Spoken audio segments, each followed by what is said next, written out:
स्वागत है आपका स्टडी विद रूट्स के इस ऑनलाइन प्लेटफॉर्म पर। मैं सतविंदर आपकी शिक्षा मनोविज्ञान की इस सुनहरी सीरीज़ के साथ। अब तक हम जो डिस्कस कर चुके थे वो शिक्षा मनोविज्ञान तक हम काफ़ी कुछ कर चुके थे। 3-4 लेक्चर हमारे हो चुके हैं, स्कूल ऑफ साइकोलॉजी हम कर चुके हैं। आज हम बात करने वाले हैं बाल मनोविज्ञान की और उसके बाद हम बात करेंगे बाल मनोविज्ञान के इतिहास की और फिर बात करते हैं हम अभिवृद्धि और विकास की। तो चलिए करते हैं आज का अपना ये सेशन शुरू। एक बार मैं कैमरा चेक कर लेती हूँ।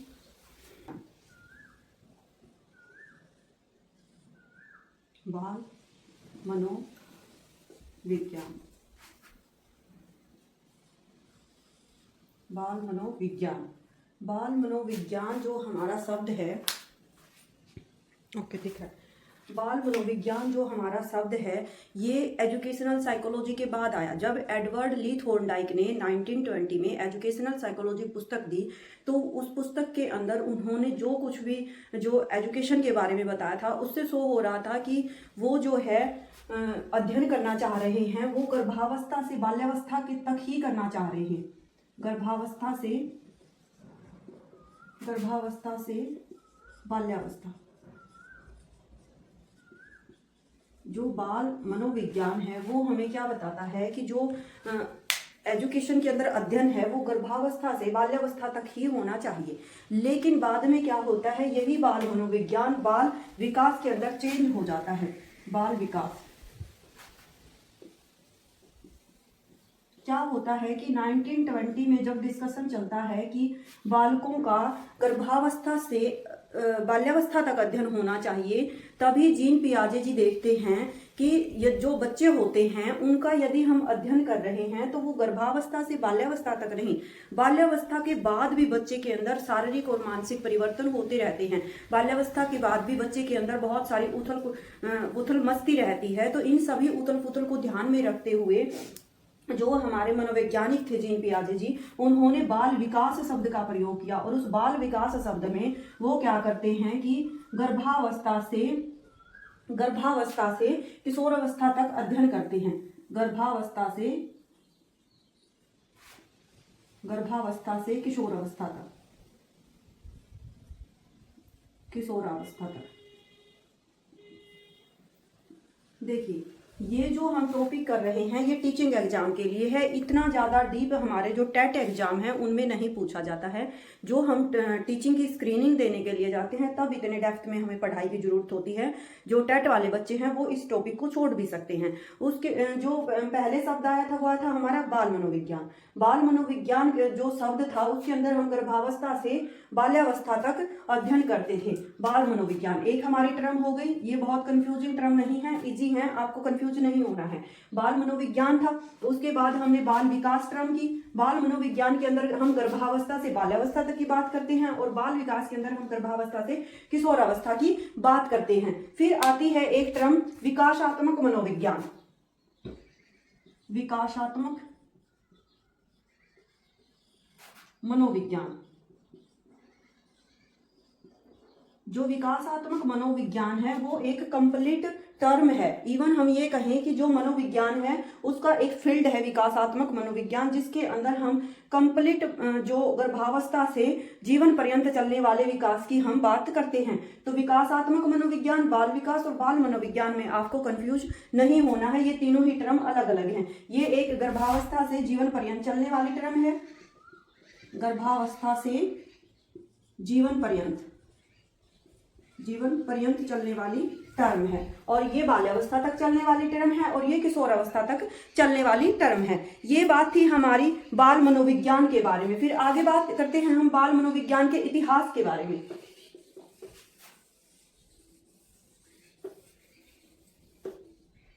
बात करते हैं बाल मनोविज्ञान के इतिहास के बारे में। जो बाल मनोविज्ञान का इतिहास है वो ऑलमोस्ट क्या है कि 17वीं शताब्दी से स्टार्ट होता है। जो 16वीं शताब्दी है उसके अंदर इतना ध्यान बाल मनोविज्ञान के ऊपर नहीं दिया जाता था। 16वीं शताब्दी में बाल मनोविज्ञान के ऊपर इतना ध्यान नहीं दिया जाता था। लेकिन क्या होता है कि 1628 ईस्वी यानी कि 17वीं शताब्दी में एक जॉन अमोस कॉमेनियस क्या करते हैं, स्कूल की स्थापना करते हैं। कौन स्थापना करते हैं? जॉन आमोस कॉमेनियस। जॉन आमोस कॉमेनियस एक स्कूल की स्थापना करते हैं, school of infancy. School of infancy, school of infancy यानी कि शिशु पाठशाला। जॉन आमोस कॉमेनियस 1628 ईस्वी में एक शिशु पाठशाला स्थापित करते हैं, जो कि बाद में चल के वो क्या करते हैं 1657 ईस्वी में एक पुस्तक भी लिख देते हैं। 1657 ईस्वी में वो एक बुक लिखते हैं और उनकी बुक का नाम था ऑर्बिक विक्टस। उनकी जो बुक थी उसका नाम था ऑर्बिक विक्टस। जो ये ऑर्बिक विक्टस पुस्तक आती है उसको बाल मनोविज्ञान का क्या माना जाता है, आधार माना जाता है। ऑर्बिक विक्टस पुस्तक विकास का आधार माना जाता है ऑर्बिक विक्टस नामक पुस्तक को। फिर क्या होता है कि जब ये कार्य स्टार्ट हो जाता है तो फिर कार्य होना इसके अंदर शुरू हो जाता है। क्या होता है कि 1628 ईस्वी में जॉन आमोस कॉमेनियस एक स्कूल ऑफ इन्फेंसी की स्थापना करते हैं। 1957 में अपने एक्सपीरियंसेस से एक ऑर्बिक विक्टस पुस्तक लिखते हैं, जिससे कि बाल विकास के ऊपर कार्य शुरू हो जाता है और इसी पुस्तक को आधार बना के आगे कार्य होता है। फिर बात करते हैं 1657 में पुस्तक लिखी थी भाई, यहाँ पे ठीक कर लेना इसको, 1657 में लिखी थी, 1957 में नहीं। तो उसके बाद क्या होता है 17वीं शताब्दी पे हम पहुंच चुके हैं।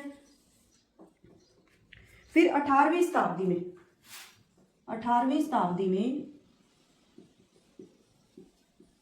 देखिए 18वीं शताब्दी में मनोविज्ञान के ऊपर तो कोई कार्य नहीं हो रहा होता है, लेकिन पेस्टोलॉजी जी कार्य कर रहे होते हैं, जो 17वीं शताब्दी में मन का विज्ञान, मनोविज्ञान बोलते हैं मनोविज्ञान को, मन का मनोविज्ञान। एक ही मनोवैज्ञानिक हैं जिन्होंने मनोविज्ञान को मन का मनोविज्ञान बोला और वो है पेस्टोलॉजी।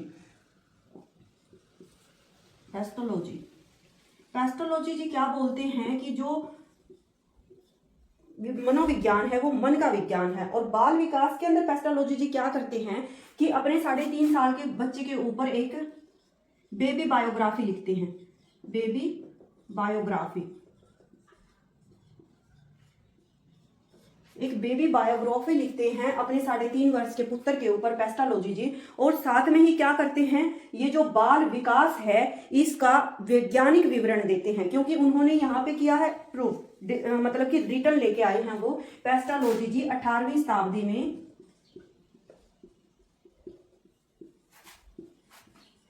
बाल विकास का वैज्ञानिक विवरण देते हैं, वैज्ञानिक विवरण प्रस्तुत करते हैं। कैसे प्रस्तुत करते हैं, बेबी बायोग्राफी लिख के। और कब लिखी थी इन्होंने ये बेबी बायोग्राफी, ये लिखी थी इन्होंने 1774 ईस्वी में। 1774 ईस्वी में पेस्टोलॉजी जी अपने 3.5 साल के बच्चे का अध्ययन करके एक बेबी बायोग्राफी लिखते हैं और बाल विकास का वैज्ञानिक विवरण देते हैं। फिर स्टार्टिंग तो हो ही चुकी है, आगे आते हैं अपने स्टैनले हॉल। स्टैनले हॉल जी क्या करते हैं 19वीं शताब्दी में, 19वीं शताब्दी में स्टैनले हॉल अमेरिकी मनोवैज्ञानिक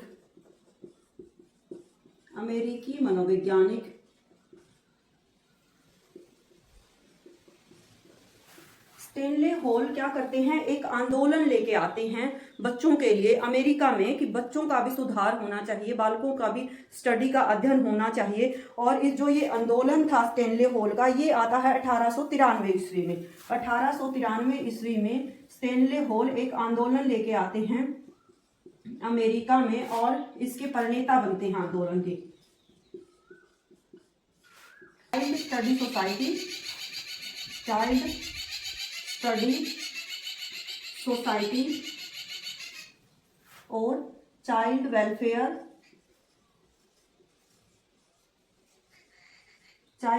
ऑर्गेनाइजेशन।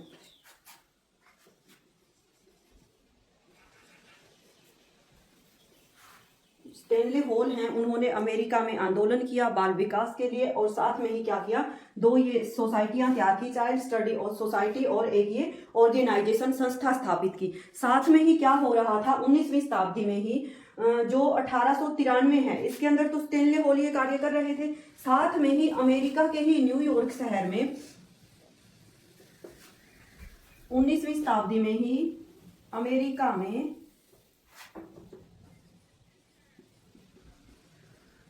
अमेरिका में 1887 ईस्वी में बाल अपराध स्कूल की स्थापना की गई। बाल अपराधी स्कूल की स्थापना की। और साथ में ही क्या किया, 1909 ईस्वी में यानी कि 20वीं शताब्दी में एक बाल क्लिनिक या चाइल्ड क्लिनिक कह लो, चाइल्ड क्लिनिक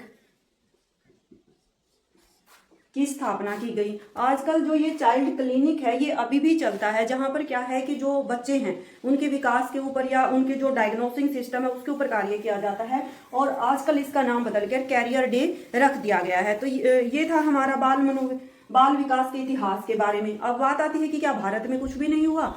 इतनी सारी टर्में चली हुई थी, मनोविज्ञान की लैब भी भारत में 1916 में स्थापित हो चुकी थी। तो क्या भारत में ऐसा कुछ नहीं हो रहा था जो कि बाल विकास के ऊपर कार्य कर रहा हो। यहाँ पर भी बाल विकास के ऊपर कार्य हो रहा था 20वीं शताब्दी में। तो यहाँ पे जो बाल विकास है 20वीं शताब्दी में भारत के एस्पेक्ट्स में क्या है कि 20वीं शताब्दी में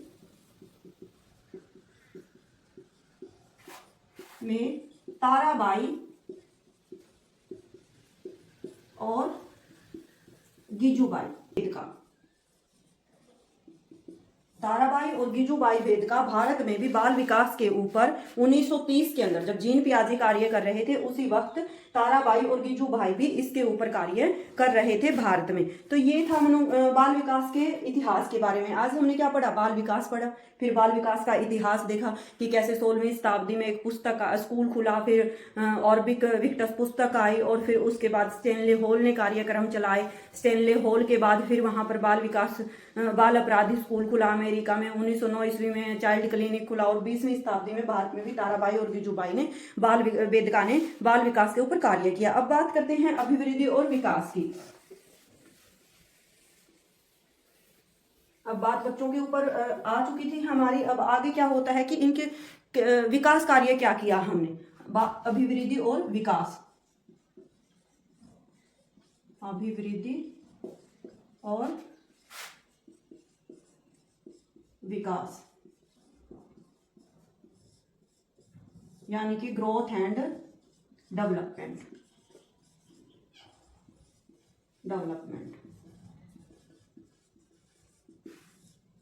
देखिए जनरली क्या देखा गया है कि जो अभिवृद्धि और विकास है इनके शब्द से, ग्रोथ और डेवलपमेंट शब्द से हम क्या मानते हैं कि ये दोनों एक ही हैं, ये दोनों एक ही चीज को शो करती हैं, बढ़ने को। लेकिन ये कॉमन सेंस में है, हमारे खुद के माइंड में है। अभिवृद्धि और विकास को मनोविज्ञान में हम अलग अलग पढ़ते हैं। जो ग्रोथ है यानी कि जो अभिवृद्धि है इसका तात्पर्य सिर्फ शारीरिक से है, शारीरिक वृद्धि से है या शारीरिक परिवर्तन से है। बात करते हैं डेवलपमेंट की। डेवलपमेंट का जो अर्थ हम लेते हैं या डेवलपमेंट की जो सेंस हम लेते हैं वो ऑल ओवर विकास से लेते हैं, जो हमारे संपूर्ण परिवर्तन होता है, संपूर्ण परिवर्तन को हम क्या करते हैं विकास के अंदर डिफाइन करते हैं। अब इन दो ही शब्दों को हम आगे देखिए कैसे चीर फाड़ करते हैं कि जो ये शारीरिक परिवर्तन है, शारीरिक परिवर्तन जो अभिवृद्धि है उसके अंदर हम क्या देखते हैं कि जो परिवर्तन देख सकते हैं हम या फिर जिनको माप सकते हैं उनको हम अभिवृद्धि बोलेंगे। विकास के अंदर क्या है कि वो परिवर्तन भी हम देखेंगे जो चेंज आते हैं लेकिन डायरेक्टली हमें दिखते नहीं है। जो अभिवृद्धि है वो जनरली क्या है कि हमारी शारीरिक टर्म से मेजर होती है कि शरीर कितना बढ़ा, कितना मोटा हुआ, कितना पतला हुआ, कितना ऊंचा हुआ, कितना नीचा हुआ, कितना स्वस्थ हुआ, क्या इसकी लंबाई रही। इन सब चीजों को शारीरिक रूप से की जो मेजरमेंट होती है उसको हम अभिवृद्धि कहते हैं। लेकिन जो विकास है उसके अंदर हम क्या करते हैं, शारीरिक विकास भी देखते हैं, मानसिक भी देखते हैं कि जो मस्तिष्क है या हमारे कॉग्निटिव जो ट्रम है वो कितनी विकसित हुई, संवेगात्मक भी देखते हैं और साथ में हम इसको क्या करते हैं सामाजिक तरीके से भी देखते हैं। सामाजिक, ये चारों एस्पेक्ट से हम क्या करते हैं जो विकास है उसको देखते हैं। भाषाई विकास हमारा जो है वो हमारे मानसिक के अंदर आ जाएगा और जो हमारा मॉरल डेवलपमेंट है वो हमारा सामाजिक विकास के अंदर ही है। जो वृद्धि होती है वो संरचनात्मक शो करती है, संरचनात्मक जो परिवर्तन होते हैं उनको शो करती है। और ये क्या करती है, कार्यात्मक को शो करती है, कार्य अक्षमता। ये हमें क्या शो करती है कि शारीरिक लंबाई, ऊंचाई, भार, उन सब चीजों में कैसे परिवर्तन हुआ। ये हमें शो करती है कि शारीरिक, मानसिक, सामाजिक, संवेगात्मक रूप से जो हमारी कार्य करने की अक्षमता है या हर फील्ड के अंदर हमारी ग्रोथ है वो किस तरह से हुई है। ये जो हमारा है अभिवृद्धि, ये मात्रात्मक होती है और ये हमारी मात्रात्मक व गुणात्मक दोनों होती है। गुणात्मक, मात्रात्मक का मतलब है कि इसको हम माप सकते हैं, मेजर कर सकते हैं किसी न किसी टर्म के अंदर। भार है उसको माप सकते हैं, हाइट है उसको माप सकते हैं, हर चीज को हम माप सकते हैं। लेकिन विकास क्या है कि गुणात्मक भी है। कुछ चीजें ऐसी हैं जैसे संवेगों को हम माप नहीं सकते, लेकिन उनको गुणों के तौर पर हम जज कर सकते हैं कि विकास हुआ है या नहीं है। सामाजिक तौर तरीके हैं, किसी की मॉरल जो डेवलपमेंट है उसको हम मात्रात्मक रूप से माप नहीं सकते, लेकिन उसको हम क्या कर सकते हैं, भावात्मक तौर पर देख सकते हैं कि उसके एटिकेट्स कैसे थे। आगे बात करते हैं। जो अभिवृद्धि है वो विकास का ही हिस्सा है, क्योंकि जो अभिवृद्धि है उसके अंदर हम सिर्फ शारीरिक टर्म को देख रहे हैं, लेकिन जो विकास है वो कंप्लीट है, यानी कि उसके अंदर सिर्फ अभिवृद्धि को नहीं देखा जा सकता, उसके अंदर हम शारीरिक, मानसिक, हर तरह की जो हमारे क्षेत्र हैं उन सभी को हम मापते हैं। तो जो अभिवृद्धि है वो क्या है, विकास की सूचक है। ये विकास की सूचक है।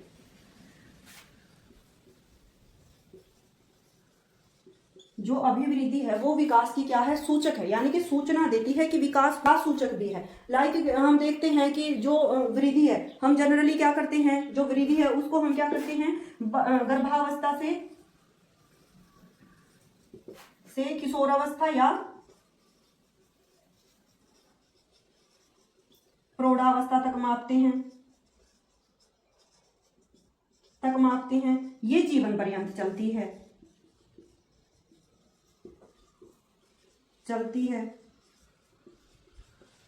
तो ये जो विकास की सूचक वाला पॉइंट है वो यहां से क्लियर होता है कि विकास हो रहा है कि नहीं हो रहा है। यदि वृद्धि हो रही है तो हम मानते हैं कि बच्चे का विकास हो रहा है, लेकिन ये जो विकास है वो क्या है कि वृद्धि के साथ साथ विनाश का भी सूचक है।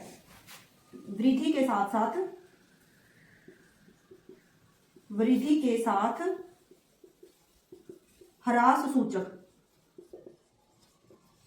ह्रास सूचक से हमारा क्या मतलब है कि प्रौढ़ावस्था तक जब हमारा पूर्ण शारीरिक विकास हो चुका होता है, हमारे शरीर के ऑर्गन्स का, हमारे शरीर का, तो जब हम जीवन पर्यंत चलते रहते हैं तो बीमारियां आनी शुरू हो जाती हैं। और क्या होता है कि जो शरीर इतने अच्छे से विकसित हुआ था, लिविंग है, और जो बुनाई आ जाती है, कढ़ाई आ जाती है, उन सब चीजों को हम किस में लेते हैं, सूक्ष्म में लेते हैं। जबकि दौड़ना, भागना, सोफे को इधर शिफ्ट करना, उधर शिफ्ट करना, ये सब चीजें किसके अंदर आ जाती हैं, स्थूल के अंदर आ जाती हैं। तो पहले जो शारीरिक तौर पर है वो स्थूल का विकास होता है, बड़ी बड़ी जो एक्टिविटीज है बच्चा वो करनी सीखता, बाद में सूक्ष्म सीखता है, यानी कि पहले अपने शरीर के बड़े हिस्सों का यूज करता है, पूरे हाथ का, फिर उंगलियों पे वो आता है। तो इसको कहते हैं सूक्ष्म, जिसमें हम छोटे हमारे शरीर के अंगों का प्रयोग करते हैं, और स्थूल के अंदर हम अपने जो कंप्लीट शरीर का अंग है जैसे कि हाथ, उसको हम कंप्लीट को स्थूल में बोलेंगे, और जब हम उसके एक एक हाथ के हिस्से का प्रयोग करते हैं जैसे कि फिंगर, तो उसको हम सूक्ष्म के अंदर काउंट करते हैं। फिर बात आती है मानसिक यानी कि कॉग्निटिव डेवलपमेंट की। जो मानसिक विकास है उसके अंदर बहुत सारे आयाम हमारे आ जाते हैं।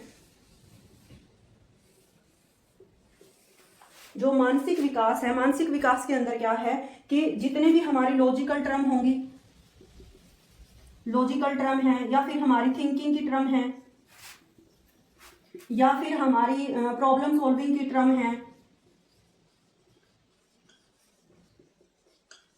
या फिर हमारा लैंग्वेज जो डेवलपमेंट है, यानी कि भाषाई विकास है, भाषाई जो भी डेवलपमेंट होगी हमारी वो है, वो सब चीजें इसके अंदर आ जाती हैं। इवन कि भी हमारी मानसिक एक्टिविटीज हैं उन सभी को हम मानसिक यानी कि कॉग्निटिव डेवलपमेंट के अंदर काउंट करते हैं। फिर बात आती है हमारी सामाजिक विकास की। सामाजिक विकास, सामाजिक विकास के अंदर हम क्या करते हैं कि ये तो है नहीं कि मनुष्य है अकेला अपना जीवन जी के चला जाएगा। यहाँ पर समाज होता है, अन्य भी जो प्राणी होते हैं उनसे भी हमें जो कन्वर्सेशन है वो करनी पड़ती है, डीलिंग करनी पड़ती है। तो उसी लिहाज से जो बच्चा है ऐसा तैयार किया जाता है, ऐसा वांछित बिहेवियर बनाया जाता है कि समाज उस बच्चे को एक्सेप्ट करे और वो बच्चा समाज को एक्सेप्ट करे। उसके बिहेवियर के अंदर वो चेंजेस लेके आने होते हैं, वो परिवर्तन करने होते हैं, जिससे कि समाज को वो अडेप्ट कर सके। बच्चा जैसा भी उसके आसपास का माहौल है उसको वो अडेप्ट कर सके, ताकि वो क्या ना हो, रेबल सो ना हो कि आपस में बात करना जितना भी हो। जरूरी नहीं कि आप सोसाइटी में बात नहीं करते तो आप सामाजिक प्राणी नहीं हैं। आपका ऐसा भी हो सकता है कि शेड्यूल टाइट हो, लेकिन जब भी आप सोसाइटी में जाओ तो एक वांछित बिहेवियर करो। ऐसा सामाजिक विकास के अंदर हम बच्चे को ट्रेन करते हैं। फिर बात आती है हमारी, कौन सा बच गया अब, संवेगात्मक विकास की। संवेगात्मक विकास, अब बात कर रहे हैं हम संवेगात्मक विकास की। यदि हम बात करें संवेगात्मक विकास की तो इसके अंदर हम क्या करते हैं कि बच्चों को इमोशनली इतना स्ट्रोंग बनाते हैं कि ऐसा नहीं है कि सामने वाला अपनी फीलिंग्स बच्चे को शो कर रहा है और बच्चा खुद ही उसकी फीलिंग्स सुन के टूट गया है। सामने वाला बच्चे को अपनी इमोशनल कंडीशन से इसलिए बताता है कि कोई सोल्यूशन आए। हमें ऐसा नहीं है कि उसके भाव में बह जाना है, हमने उसकी कंडीशंस को समझना है कि बच्चे को इस तरह से तैयार किया जाए कि सामने वाला जब इमोशनली उससे जुड़ने की कोशिश कर रहा है तो उल्टा वो उसके ऊपर अपनी चीजें ना थोपे, बल्कि उसको क्या दे, उसके इमोशंस को एक प्रॉपर गाइडलाइंस उसको तैयार करके दे, गाइड करे। तो ऐसे संवेगात्मक विकास को हमने तैयार करना है। तो ये था हमारा आज का टॉपिक, जिसके अंदर हमने पढ़ा बाल विकास के बारे में। फिर हमने देखा कि कैसे अभिवृद्धि और विकास होते हैं, बाल विकास का इतिहास क्या है। आप इसी सीरीज में यूं ही कंटिन्यूअसली बने रहिएगा और अपने दोस्तों को भी इसको शेयर कीजिएगा, सब्सक्राइब और शेयर जरूर कीजिएगा, लाइक भी कीजिएगा। इससे क्या होता है कि मेरा मोटिवेशन बढ़ता है। बाकी ये जो सीरीज है ये सिर्फ टेट के हिसाब से तैयार नहीं की गई है, टेट वाले बच्चे अपने सिलेबस को छांट सकते हैं। ये एक कंप्लीट सीरीज है जिसके अंदर की आपके जो टीचिंग एग्जाम होते हैं उनकी स्क्रीनिंग की तैयारी भी आप यहीं से कंप्लीट कर सकते हैं। Thank you for the watching.